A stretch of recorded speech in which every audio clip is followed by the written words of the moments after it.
আমাদের নায়ক মিস্টার জজমিয়া খান, তার শুটিংয়ের কাজ চলছে।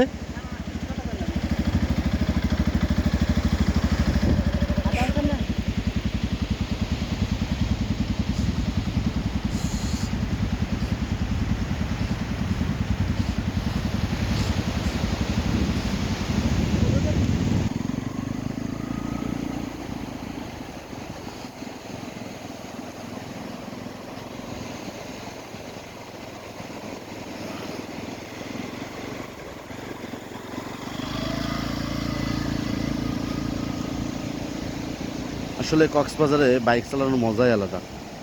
এখানে উন্মুক্ত বাতাস, সমুদ্রের ঢেউয়ের শব্দ, মন একদম ভরে যায়। আল্লাহর প্রাকৃতিক সৌন্দর্য আল্লাহ যে তৈরি করেছে তা না দেখলে, না আসলে বোঝা যায় না।